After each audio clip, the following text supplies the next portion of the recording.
National conference और कांग्रेस का गठबंधन जिंदाबाद। नेशनल कॉन्फ्रेंस और कांग्रेस का गठबंधन जिंदाबाद। डॉक्टर फारूक अब्दुल्ला साहब, सभी साथी जो हैं पुरजोर आवाज देंगे। डॉक्टर फारूक अब्दुल्ला, जनाब डॉक्टर फारूक अब्दुल्ला, जनाब Rahul Gandhi ji, National Conference, Indian National Congress,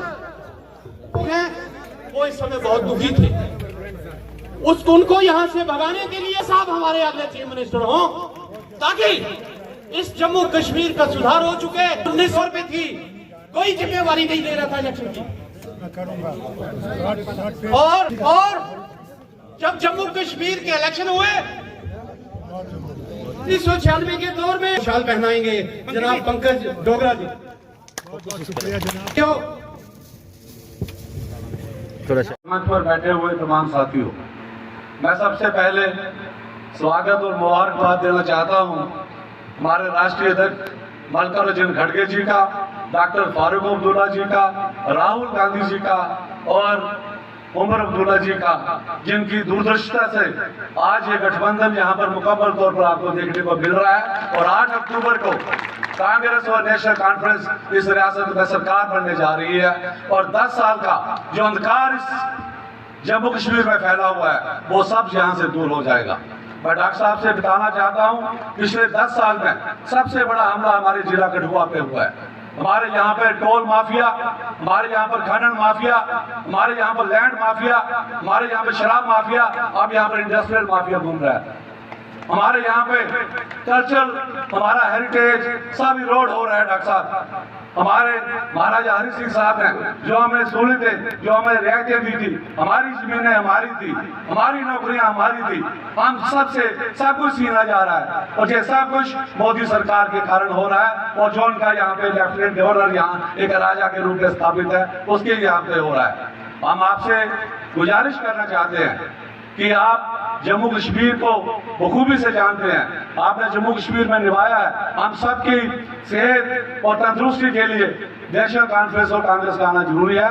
मैं आपसे रिक्वेस्ट करूंगा कि हमारे जिले में लोही बिलार हो, बनी हो, बिलावर हो, बसोली हो, गठबंधन के उम्मीदवार फाइट में है। मैं आपको चाहूंगा कि हम जीत रहे हैं वहां पे, आपके आने से जीत वहां पे सुनिश्चित हो जाएगी।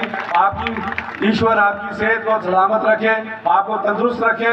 हम सब नेशनल कॉन्फ्रेंस के साथियों के साथ कंधे से कंधा मिलाकर मजबूती से यहाँ पे काम कर रहे हैं और आपको अच्छा रिजल्ट यहाँ से भी देंगे। मैं एक बार फिर से आपका जिला कठुआ में स्वागत करता हूँ। मुझे उम्मीद रखता हूँ कि जितना भी दहशत, जितना भी तशद्दुद आप पे 10 सालों में किया गया है, उसका एक आप हिसाब जरूर लेंगे आने वाले दिनों में। बहुत बहुत धन्यवाद। जय हिंद, जय कांग्रेस। विजय लोचन जी, हमारे पंकज डोगरा जी कांग्रेस से आए, जितने हमारे भाई के बख्शी साहब नेशनल कॉन्फ्रेंस के जनरल सेक्रेटरी, जितने भी यहाँ पे साथी आए हैं, हमारे मास्टर बलवीर जी, बसंत राम जी जो मेरे साथ रात दिन होकर चल रहे हैं, मेरे आशु जी, आशु राजपूत मेरी बहन, सभी भाइयों का नाम लूँगा तो मुझे समय ज़्यादा लगेगा। बसंत अपने डॉक्टर जनक जी हैं, उनका शुक्रिया अदा करने के लिए मेरे पास शब्द नहीं है, क्योंकि जब मेरे पिताजी का देहांत हुआ मैं 9 साल का था। सिक्योरिटी की वजह से हमें शमशान घाट में जाने से मना किया गया, लेकिन मैंने सुना कि शेर कश्मीर शेख मोहम्मद अब्दुल्ला जी, मादरे मेहरबान जी और डॉक्टर फारूक साहब वहाँ पर आए और डॉक्टर साहब बहुत रोए, क्योंकि ये पिताजी से बहुत प्यार करते थे। शेर कश्मीर जो उनको अपना बेटा मानते थे। इस बात को सुनकर मेरे दिल में ये ख्याल था कि जब भी मैं बड़ा हो जाऊंगा मैं नेशनल कॉन्फ्रेंस की सेवा करूंगा। इस झंडे को, जो लाल रंग का झंडा है, इसको मैं बुलंद करूंगा। फारूक साहब ने भी मुझे नौकरी के लिए कहा और भी मुझे मौका, मुझे नौकरी के लिए भी कहा गया, मैंने इनकार कर दिया, क्योंकि फारूक साहब ने हमें इतना प्यार किया कि हमें अपने पिताजी की जो कमी थी वो महसूस नहीं होने दी। आज मेरी आंखें नम हैं क्योंकि ये 40 साल के बाद मुझ पर भरोसा जताया है मेरी नेशनल कॉन्फ्रेंस और फारूक साहब ने। मैं आप लोगों को कहना चाहता हूं इस मंच से और अपने महान लीडर के सामने कि अगर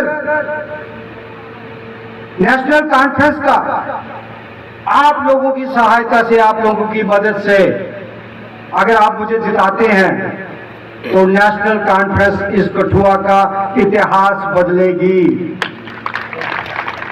ये कठुआ एक गेट है जम्मू कश्मीर का, लेकिन इस गेट को जैसा होना चाहिए वैसा है नहीं।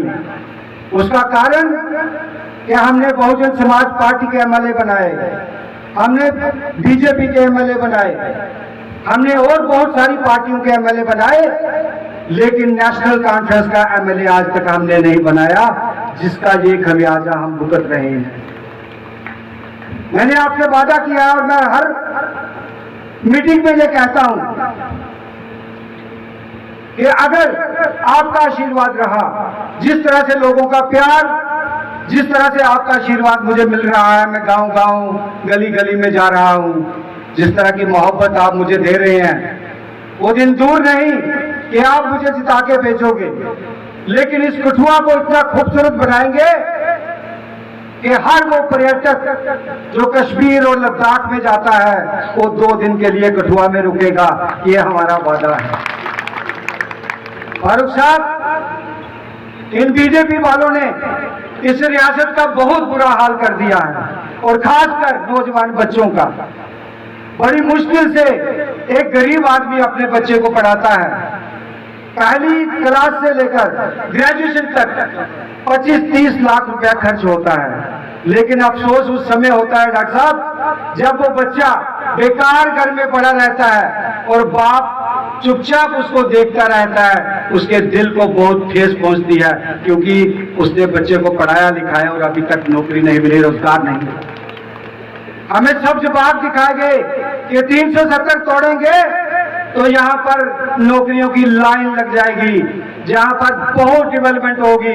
लेकिन मैं कहना चाहता हूँ ये धोखे 10 सालों में जो हमें मिले हैं, इस बार जम्मू कश्मीर की जनता और कठुआ की जनता ने मन बना लिया है कि इस बार नेशनल कॉन्फ्रेंस और कांग्रेस की साझा सरकार होगी और इस जम्मू कश्मीर को आप संभालेंगे। फारूक साहब, आप पर बहुत उम्मीदें हैं लोगों की, क्योंकि हम जैसे गरीब लोग, जो गरीब आवाम है, जिसको शेरे कश्मीर ने जमीनें दी, जिसको शेरे कश्मीर ने आजादी दी। मैं आपको बताना चाहता हूं कि मेरा नाम सुभाष चंद्र आजाद क्यों है। दोस्तों और साथियों, हमारे मरहूम शेख नजीर साहब ने मुझसे पूछा कि बेटा आपने सुभाष चंद्र आजाद नाम कैसे रखा, तो मैंने उनको बताया, मैंने कहा हिंदुस्तान के अंदर बेशक आजादी मिली है, लेकिन हमारे शेड्यूल कास्ट भाइयों को आज तक आजादी नहीं मिली है, क्योंकि जब हमारी घोड़ी पर शेरा लगाकर हमारा दूल्हा निकलता है तो तब हमें घोड़ी से उतारा जाता है। कई किस्म के जुल्म हम पे किए जाते हैं। हमें याद है वो हाथरस का वाकया यूपी के अंदर, जब रातों रात हमारी बहन को रात के 2 बजे जलाया गया। इस तरह के जो हमारे पास जुल्म है वो आज तक होते आए हैं। और मैं जम्मू कश्मीर का रहने वाला हूँ। शेरे कश्मीर जी ने जब हमें जमीनें दी, जब हमें उन्होंने खात्मादारी जैसे कानून बनाए, उसी समय हमें आजाद किया और सचमुच में मैं आजाद हूँ, इसलिए मैंने अपने नाम के साथ सुभाष चंद्र आजाद लगाया है। मैं कहता हूं कि अगर आप सुभाष चंद्र आजाद के साथ हैं, अगर आप नेशनल कॉन्फ्रेंस और फारूक अब्दुल्ला के साथ हैं, तो दोनों हाथ खड़े कीजिए मेरे साथ, दोनों हाथ खड़े कीजिए और मैं नारा लगाऊंगा और इतनी आवाज दीजिए कि सबको पता चले कि नेशनल कॉन्फ्रेंस जिंदा है। नेशनल कॉन्फ्रेंस डॉक्टर रतनलाल गुप्ता जी, शुक्रिया। जय हिंद, जय भारत। रुके जाने का आपकी मुसीबत क्या है जो यूपी से लाया गया है? और एक और चीज सुनिए, आपके पास बिजली है, 24 घंटे है, गर्मी में जब आप मर रहे होते हैं, बिजली गुल, और हमारी बिजली जो हम पैदा करते हैं वो ये देने वाले हैं यूपी को और राजस्थान। वाह वाह, क्या बात। हम मरे, हम खत्म हो जाएं, हम बर्बाद हो जाएं, वहां जाएंगे उद्योगपति सब बाहर से। यानी आप एक चमचा क्या, आधा चमचा भी रेत का नहीं उठा सकते, नहीं उठा सकते। आज देखिए रेत की कीमत कहां पहुंच गई। आपकी रेत यहां नहीं रहती है, आपकी रेत पंजाब जा रही है। बताइए क्या हाल है। जो चीज कुछ 100 में मिलती थी गाड़ी, आज 5-5, 7-7, 10-10 हजार में मिल रही। क्या करेंगे आप? इसको बदलाना है या नहीं बदलाना? यही धक्के खाने। अगर हम लोगों ने अपनी तकदीर बदलानी है तो आज इस गठबंधन को मजबूत करना है।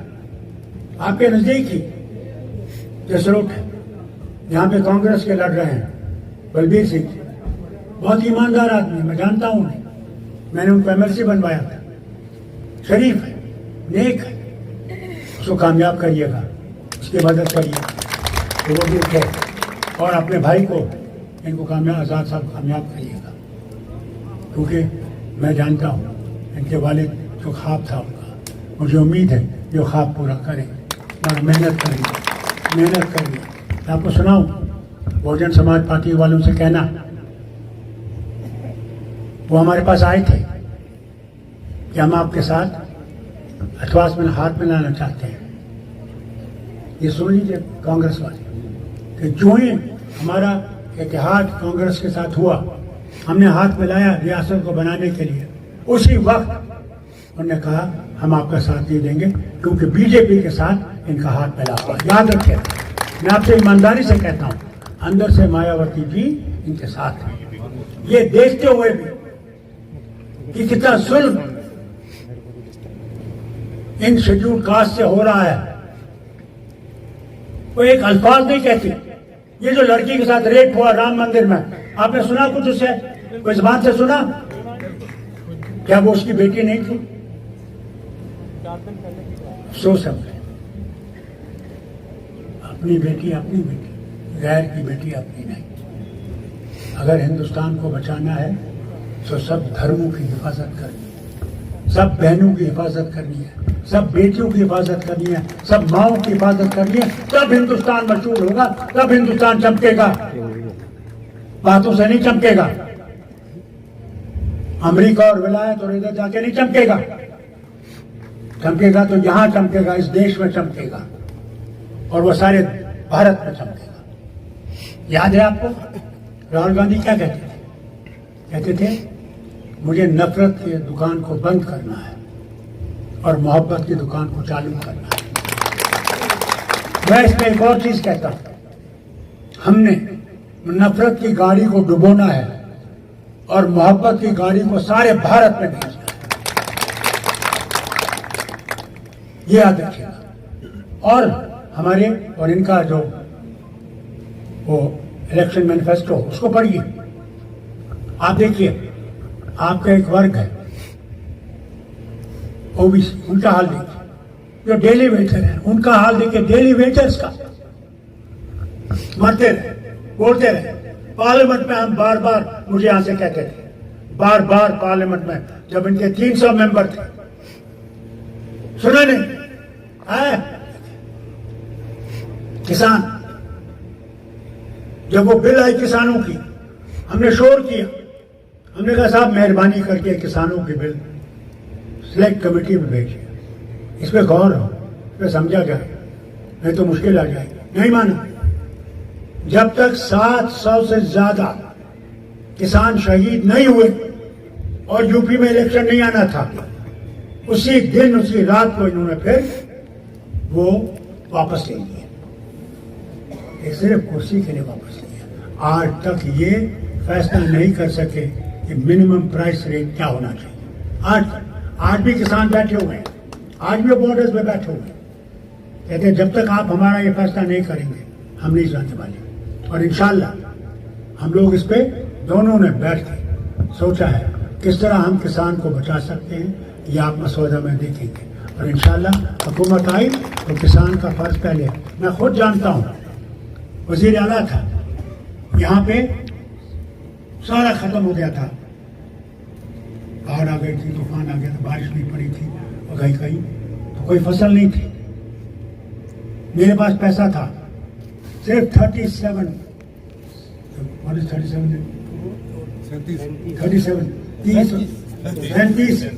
करोड़ सिर्फ मेरे पास था। तो हमने क्या किया, मैंने कहा 37 करोड़ कोई हमने रोड नहीं बनाना, कुछ नहीं बनाना, क्योंकि अगर किसान मर गया तो हम लोग जी नहीं सकते। हमने कहा किसान को बचाना हमारा फर्ज।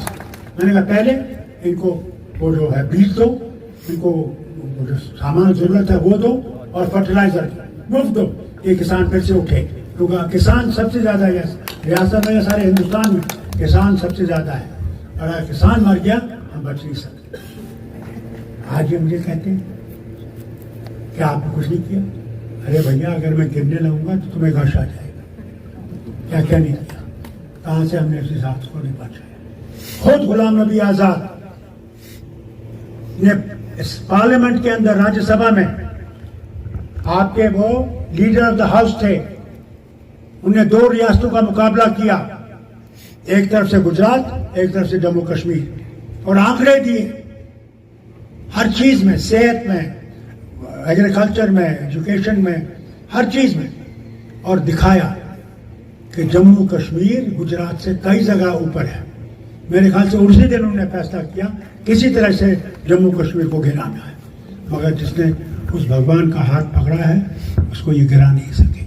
ये रियासत उठेगी, ये रियासत कमजोर नहीं रहेगी, ये रियासत याद रखेगा कि आप देने वाला वो है, ताकत आपको बख्शता है। मगर फिर तीसरी बात क्या कही, कहा अगर आपके 2 भैंसे होंगे, एक मुसलमान को दी जाएंगे। और मुसलमान और हिंदू औरतों को डराने के लिए कहा जो तुम्हारे पास ये मंगलसूत्र है ये ले जाके मुसलमानों को दिया जाए। अरे यार, अल्लाह रहम करे मोदी जी, मुसलमान इसलिए नहीं है, मुसलमान को अल्लाह ने सिखाया है कि दूसरे धर्म की इज्जत करो। जब दूसरे धर्म की इज्जत करोगे तो अपने धर्म की इज्जत कर सकते हो। मगर जो धर्म ही नहीं जाने वो क्या जाने। अब देखिए, दलित के बारे में इन्होंने कहा, कितनी दलित औरतें आज भी फांसी चढ़ रही हैं, कितनी दलित औरतों को अस्मत लूटी जा रही है उनसे जो है। अभी राम मंदिर में कुछ दिन पहले एक दलित औरत के साथ बलात्कार किया गया राम मंदिर में। ये देखिए, शेर क्या वो यहाँ के राशिंदे नहीं है? क्या उनकी माँ की और बहन की इज्जत नहीं है? क्या हमारी बहनें माएँ क्या रास्ते में बिक जाएंगी? क्या आपने प्रधानमंत्री का बयान सुना इसके बारे में? योगी आदित्यनाथ का बयान सुना कहीं? आपने कहीं सुना बयान इसके बारे में कि अमित शाह साहब से? क्योंकि इनको कोई फिक्र नहीं है, इनको कुर्सी की, बस कुर्सी। और उसी भगवान ने इसका ये चर्चा करते थे। मैं खुद जानता हूँ, पार्लियामेंट्री इलेक्शन के पहले जब मैं गया बहनों के पास, उन्होंने कहा जनाब हम वोट आपको देते, मगर आज क्योंकि राम जी को लाए हैं, राम लला को लाए हैं, आज हमने वोट इनको देना है। मैंने कुछ नहीं कहा, मैंने सिर्फ ये कहा बहन क्या राम अब आ रहे हैं? क्या राम पहले नहीं थे? क्या राम विश्व के राम नहीं है? क्या सिर्फ आपके राम है? राम तो विश्व का राम है, मुसलमानों का, हिंदू का, सिख सबका, अंग्रेजों का, रूसियों का, उसका भी जिसका भगवान नहीं है, जो नहीं मानते। ये आपके पुस्तकों में लिखा हुआ है। मुझे एक बूढ़ी औरत ने कहा, मेरे डॉक्टर दोस्त के घर में रहता था, वो पाकिस्तान से आ गया था, सब कुछ लुट गया था। मुझे कहती है बेटा फारूक ये शोर क्या है? मैंने कहा मैम मैं मुसलमान हूँ, मुझे नहीं पता। कहने बेटा राम विश्व के राम है, विश्व के राम। और उसी विश्व के राम ने उसके बंदे को जो ने तेजी रेजे बनाया कि हमने इलेक्शन जीतना है, उसी राम ने उसको उसी जगह से हराया जिसका भूलिएगा नहीं। वो जानता ताकतवर है, उसकी ताकत किसी के बराबर नहीं है। उसकी ताकत कहीं भी नहीं है, उसकी ताकत कहीं नहीं है। वो कुछ भी लीडर आप कहीं है, मगर मैंने ऐसा लीडर नहीं देखा जो भारत में टुकड़े कर रहा है, मुसलमान को अलग खड़ा कर रहा है, हिंदू को अलग खड़ा कर रहा है, सिख को अलग खड़ा कर रहा है और ईसाई को अलग खड़ा कर रहा है। ये वतन जो है ये हम सबका है, ये साझा वतन हम सबका है। हम सब ने इसके लिए लड़ाई की है, झगड़ा किया अंग्रेजों को निकालने के लिए। कौन सी जमात थी, कौन सी जमात थी जिसने भारत को आजाद करने में काम नहीं किया? वो संघ थी। संघ अंग्रेजों के पास गई, चिट्ठियां हैं और कहा ये सरफिरे हैं, ये कांग्रेस वाले सरफिरे हैं जो लड़ रहे हैं तुम्हें निकालने के लिए, हम तुम्हारे साथ हैं। भूल गए? अगर देखना वो चिट्ठियां देख लीजिए, अभी भी पड़ी हैं आर्काइव में। और फिर कहते हैं हम भारत को मजबूत बनाएंगे, और फिर कहते हैं ये हिंदुस्तान जो है अनेकता में एकता है। बताइए मुझे, आप कुछवा में रहते हैं, आपका तमिलनाडु से क्या वास्ता है? क्या उनका खाना आपके जैसा है? उनके यहाँ 30 डिग्री से नीचे नहीं आता टेम्परेचर।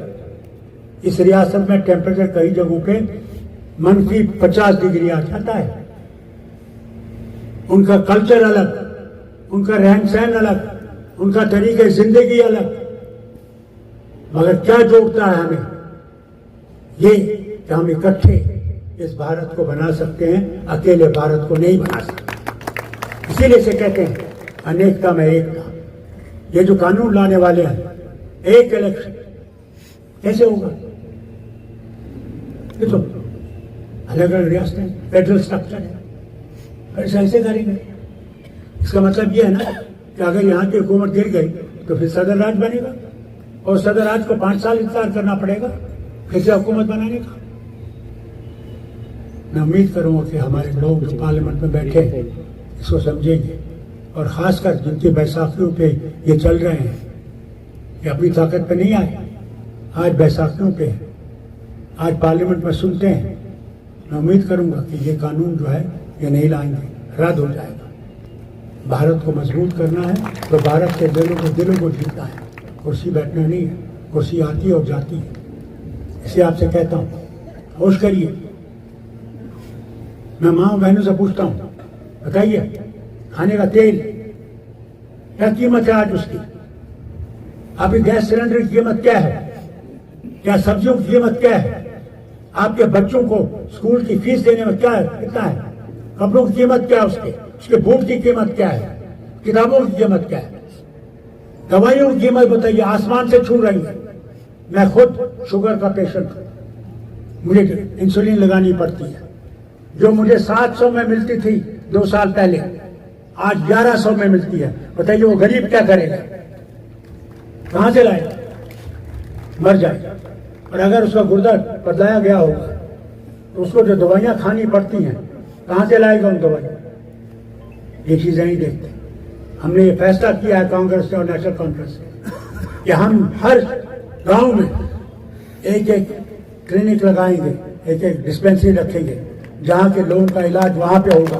अगर वहां नहीं हो सकता तो बड़े अस्पताल में भेजेंगे। आज कितने साल से कह रहे हैं कि आपका एम्स बन रहा है सांबा में, कहाँ है? कोई ऑपरेशन कर रहे हैं वहां पे? क्या कर रहे हैं? मगर दिखाने के लिए आपको हमने ये कर दिया। आपके ये जो इन्होंने बड़े बड़े स्कूल खोले हैं, एम्स, ये जो IITs हैं, मुझे बताइए जिस जमात में आप रात को सोए थे, आप जमीन के मालिक नहीं थे। जमीन के मालिक बनो, रात को सोए, सुबह को आप जमीन के मालिक हो गए। कोई आपके पैसा नहीं ले। पहली रियासत और दुनिया में पहली जगह अगर ऐसी चीज हुई, लैंड टू टिलर, वो जम्मू कश्मीर में हुई, और वो सबको जमीन मिली जो जमीन में नहीं था। फिर ये भी मत भूलिए, उसके बाद कांग्रेस की हुकूमत ने भी हमारे साथ मिलकर ये जो बहुत गरीब थे, इनके पास रहने की जगह नहीं थी, इनको कमरे बना के दिए। ये भी आपको याद रखना चाहिए। और फिर इस रियासत में तालीम एजुकेशन, तालीम के बगैर कुछ भी नहीं हो सकता। जब तक तालीम नहीं होगी आप कहीं नहीं पहुंच सकते। तो तालीम से क्या हुआ कि प्राइमरी क्लास से यूनिवर्सिटी तक आपकी तालीम मुफ्त है। आज क्या किया इन्होंने आपकी तालीम को 12वीं जमात तक सिर्फ मुफ्त रखा है। उसके बाद यूनिवर्सिटी में जब आप जाएंगे आपको फीस देनी पड़ेगी। कहाँ से गरीब आदमी देगा? कहाँ से वो बच्चों के कपड़े लाएगा, किताबें लाएगा? कहाँ से करेगा? कोशिश इनकी ये थी कि किसी भी तरह से यहाँ के लोग तालीम से महरूम हो जाए। ये ना खानदान है कि आगे ना बढ़ सके। ये बीजेपी और इनकी मेहरबानी है। साथ साथ ये देखिए क्या वादा किया था जब ये रियासत किसने बनाई?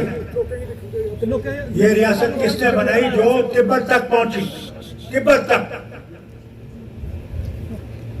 महाराज ने थी। हम लोगों ने नहीं, महाराज साहब ने। क्योंकि पंजाब था सब तरफ, पंजाब अमीर था, वहां लोगों के पास बहुत पैसा था। महाराज साहब को डर था, तालीम याफ्ता थे, उनको डर था कि मेरी डोगरी जबान खत्म हो जाएगी और मेरी डोगरी जबान नहीं रहेगी तो कुछ नहीं रहेगा। आपकी पहचान डोगरी जबान से, ये पूछिएगा नहीं। डोगरी बोला करो, जब तक डोगरी नहीं बोलोगे तो डोगरा नहीं हो सकती। इसलिए उन्होंने क्या किया? उन्होंने कानून बनाया कि कोई भी यहां से बाहर से जमीन नहीं ले सकता। ये उनके थे। यहां कोई नौकरी नहीं कर सकता बाहर से। पहले नौकरी का हक यहां के इंसान का है, औरत का है, मर्द का है। किसी चीज क्या की? सबसे बड़ी चीज उन्होंने की कि रियासत को एक रखा, लद्दाख से लेके कश्मीर और जम्मू को। इन मेहरबानों ने क्या किया? पहले तो हमारी पहचान मिटा। मैंने आज तक कभी नहीं सुना कि रियासत को यूटी बनाया जाए। जवाहरलाल से वक्त तक, आज तक मैंने सुना है यूटी को रियासत बनाते हुए।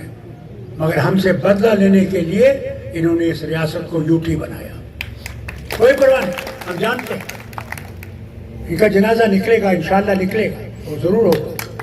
क्योंकि झूठ बोलते हैं, बहुत जबरदस्त झूठ। याद है कहा था 50,000 नौकरियां देंगे।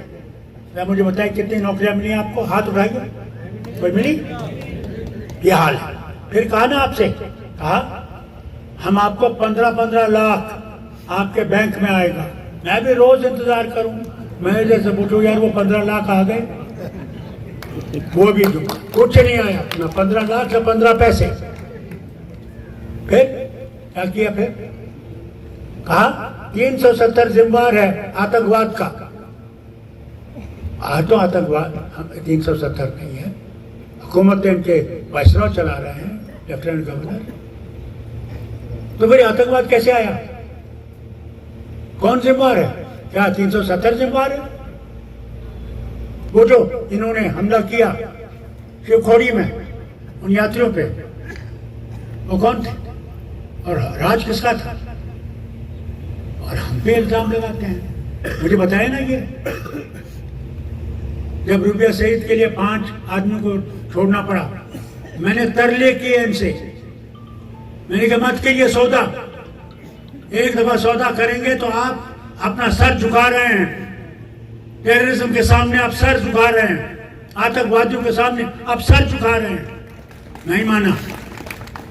फिर वो जहाज जब ले गए कंधार, 3 लोग बड़ी मुश्किल से मौलाना अजहर और उसके 2 साथी, मैंने झगड़ा किया, वजीर आजम से झगड़ा किया, मैंने अटल से जो अडवाणी जी होम मिनिस्टर थे इनसे झगड़ा किया। मैंने कहा मत छोड़ो, अगर छोड़ोगे तो याद रखना ये वहां पहुंच के हमारे लिए मुश्किलें खड़ी करेंगे। आज जो ये आतंकवाद आ रहा है उसके जिम्मेदार यही लोग हैं। फिर हमें कहते हैं आतंकवाद हमला। फिर हम पे क्या निशाना लगाया? ये पाकिस्तानी है। अरे भैया, अगर हम 96 में, वो उससे पहले जब 90 में ये लोग खुद हुकूमत करने लगे, आतंकवाद आसमान पे था। मैंने कहा देखिए, इस वक्त हम इनके सामने खड़े हैं, हम मर रहे हैं। हमारे करीबन 2000 मिनिस्टर वर्कर इस तिरंगे झंडे को उठाने के लिए मारे गए, मस्जिद से निकालते मारे गए, घर में मारे गए। मेरा खुद चचेरा भाई मारा गया, और फिर भी हम पे आरोप है कि हम भारतीय नहीं, हम घुसपैठियां हैं। क्या कहा इन्होंने वजीर आजम ने? ऐसी जबान मैंने कभी नहीं सुनी। कहा मुसलमान घुसपैठियां हैं। कहा अगर 2 मकान होंगे तो 1 मकान मुसलमान को दिया जाएगा, हिंदुओं को डरवाने के लिए। ये देखिए, कहा ये बच्चे बहुत पैदा करते हैं। अरे जिसको संतान ही नहीं है, बीवी ही नहीं है, उसको क्या पता बच्चे क्या होते हैं। और संतान देने वाला इंसान नहीं, भगवान देने वाला है, याद रखिएगा। ये कभी मत सोचिए कि आप देने वाले। लीडर ऑफ द हाउस थे, उन्होंने 2 रियासतों का मुकाबला किया, एक तरफ से गुजरात, एक तरफ से जम्मू कश्मीर, और आंकड़े दिए हर चीज में, सेहत में, एग्रीकल्चर में, एजुकेशन में, हर चीज में, और दिखाया कि जम्मू कश्मीर गुजरात से कई जगह ऊपर है। मेरे ख्याल से उसी दिन उन्होंने फैसला किया किसी तरह से जम्मू कश्मीर को गिराना है, मगर जिसने उस भगवान का हाथ पकड़ा है उसको ये गिरा नहीं सकेगी। ये रियासत उठेगी, ये रियासत कमजोर नहीं रहेगी। ये रियासत याद रखेगा, ताज है हिंदुस्तान का, मुकुट है, मुकुट हिंदुस्तान का, भारत का मुकुट है, और मुकुट चमके रहेगा। जिस तरह सूरज चमकता है, इसी तरह ये मुकुट चमकेगा, और सारे हिंदुस्तान में वो किरण लाएगा भाईचारे की, जो महात्मा गांधी ने उस वक्त देखी थी जब भारत और पाकिस्तान में लोग मारे जा रहे। आपसे कहता हूँ इंशाअल्लाह, ये जो कहते हैं ना 10 साल हुकूमत की ना, मुझे ये बताइए किस पंडित को ये ले गए जम्मू कश्मीर? किस पंडित को? मनमोहन सिंह की हुकूमत थी, मेरे बेटे की हुकूमत थी। यहाँ 3000 बच्चों को नौकरी दी कश्मीर में, अपने घरों में, और उस नौकरी को ये कहा कि हो सकता है इससे इनके खानदान वापस आ जाएंगे, ये घर लौट आएंगे, और आहिस्ता आहिस्ता फिर से आबाद हो जाएगा। मगर क्या हुआ? इनके राज में जब इनको वहां टारगेट किया गया, रातों रात भागे जनाब, रातों रात वापस आ गए जम्मू में। क्या इनको वापस लाएंगे? जो इनको नहीं वापस ला सकते जनाब, तो फिर किसको ही कह रहे हैं? किसके सामने झूठ बोल रहे हैं? मुझसे कहा, जब मैं गया और हमारे सारे साथी लीडर पार्टियों के गए, आज से 2-3 साल पहले घर बुलाया, तो कब वहां पे हमारे गवर्नर, लेफ्टिनेंट गवर्नर थे, होम मिनिस्टर थे, और ये थे, और हम सारे लीडर थे। तो कहा डॉक्टर साहब बताइए। मैंने कहा अफसोस इस बात का है, आपको हम पे विश्वास नहीं, हमको आप पे विश्वास नहीं। ईमानदारी से मैंने कहा पहले उस विश्वास को कायम कीजिए, जिस दिन वो विश्वास कायम हो जाएगा सब मुश्किलें दूर हो जाएंगी। कहा उन्होंने जवाब में, जरूर दिल्ली की दूरी है और इस दूरी को हमने दूर करना है। जब तक हमें दूरी दूर नहीं करेंगे यहाँ काम नहीं चलेगा। हमने कहा जनाब कुछ बच्चे हैं जिनका कोई कसूर नहीं, हम कैसे पकड़ा गया है। आपने देखा होगा पुलिस कई दफा वो करता है, दूसरों को पकड़ लेती है। उनको तो नाक के बजाय नाक चाहिए, आदमी होना चाहिए। पकड़ लिया, भर दिया जेल। मैंने कहा जनाब एक कमेटी बिठाई, जो आतंकवादी इसमें उसको रखी, मैं नहीं कहूँगा उसको, मगर जो बेकसूर है गलती से रखा गया उसको जो छोड़ दिया, अच्छा हम कमेटी बनाएंगे। 3 साल हुए जनाब, वो कमेटी नहीं बनी। मगर जब इलेक्शन आया, जो पाकिस्तान से पैसा लाता था, तिहाड़ जेल में था, उसको 20 दिन के लिए छोड़ा कि नेशनल कॉन्फ्रेंस और कांग्रेस को गिराए। और वो पाकिस्तान से पैसा लाता था, पाकिस्तान से, ये नहीं कि हिंदुस्तान से लाता था, पाकिस्तान का एजेंट था। आज इनका एजेंट बना है और हमें कहते हैं हम पाकिस्तानी हैं। अरे भैया, मुझे तो दिखता है तुम लोग पाकिस्तानी बैठे हो दिल्ली में हुकूमत कर रहे हो। तुम हिंदुस्तानी नहीं हो, तुम्हारी सोच हिंदुस्तान के लिए नहीं है, तुम्हारी सोच सिर्फ अपने लिए है। और इस सोच को बदलाओ। तुम ही थे अंधार लेने वाले, और फिर हमसे कहते हैं, फिर हमसे हम पे उंगली दिखा रहे हो। मैं से कहता हूँ, एक उंगली जो आप हमारी तरफ देख रहे हैं, तो 3 उंगलियां आपकी तरफ भी निशाना बना रही हैं। अपने आप को देखिए, आप क्या कर रहे हैं। इसलिए भाई लोगों, अगर हमने बचना है तो भाईचारा सबसे ज्यादा जरूरी है। भाईचारा जरूरी है। मुझे बताइए, अगर इंसान बीमार हो जाता है, अस्पताल जाता है और उसे खून की जरूरत होती है, तो खून जब जा रहा होता है उसमें, वो अच्छा हो जाने लगता है। तो डॉक्टर से कहता है, भैया मुझे दूसरी बोतल लगा दो।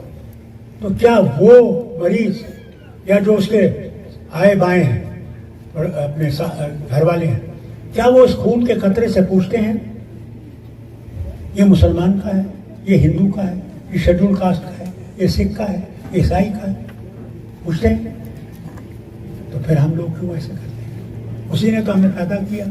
अगर मैं जवाहरलाल के घर में होता तो मैं भी हिंदू होता, और अगर इंदिरा गांधी मेरे बाप के घर में होती तो वो मुसलमान होती। संतान देने वाला तो वो है, किसको कहाँ देगा वो जानता है, और हम लोग फर्क। याद रखिए, भगवान को यहाँ पैदा करें। वो कहते हैं, एक शेर बहुत अच्छा है, क्यों ढूंढते हो उसको जमीन और आसमान की गर्दिश में, अगर वो तुम्हारे दिल में नहीं, वो तुम्हारे लिए कहीं भी नहीं। उसको दिल में पैदा करो। जिस दिन तुम उसको दिल में पैदा करोगे, तुम किसी भी मजहब से नफरत नहीं करोगे, हर मजहब को अपना समझोगे, क्योंकि उसी के बाद जाना है।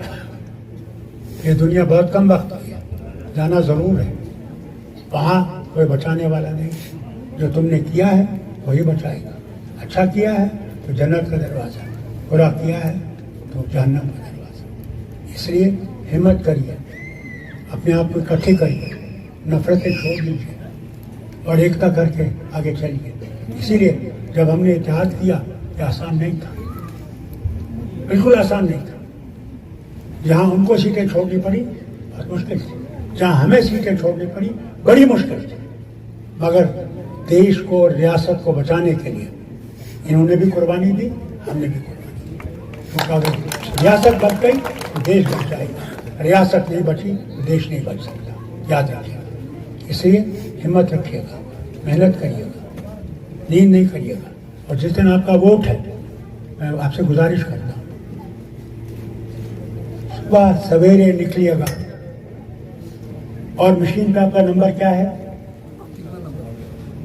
नंबर नहीं आएगा, जो कांग्रेस की सरकार जम्मू कश्मीर बराबर गई। तो पिछले 10 सालों में जो हुआ वो आपने देखा, और आज फारूक साहब का जो दिल से बात आपके साथ हुई, दिल से उन्होंने आवाम को जो है वो अपनी बातें उन्होंने रखी है कि रियासत को अगर बचाना है तो जम्मू कश्मीर में नेशनल कॉन्फ्रेंस कांग्रेस के गठबंधन को लाना ही पड़ेगा, वरना यहाँ की जो आवाम है उसकी जो मुश्किलें हैं वो बढ़ेंगी ही बढ़ेंगी, कम नहीं होंगी। कितना कड़ा मुकाबला दिखते हैं, और भी प्रत्याशी आपके सामने हैं? सर मुकाबला मैं आपसे गुजारिश करना चाहता हूँ, ये सवाल मुझसे मत पूछिए, ये लोगों से पूछिए, क्योंकि लोगों को पता है कि किसका मुकाबला किसके साथ है। हम भी मेहनत कर रहे हैं, बाकी भी मेहनत कर रहे हैं। जनता जो है, जनता जनार्दन है, हमारे लिए जनता जनार्दन है। जनता ही फैसला करेगी कि किसको एमएलए उनको बनाना है, और हम ये सारी बातें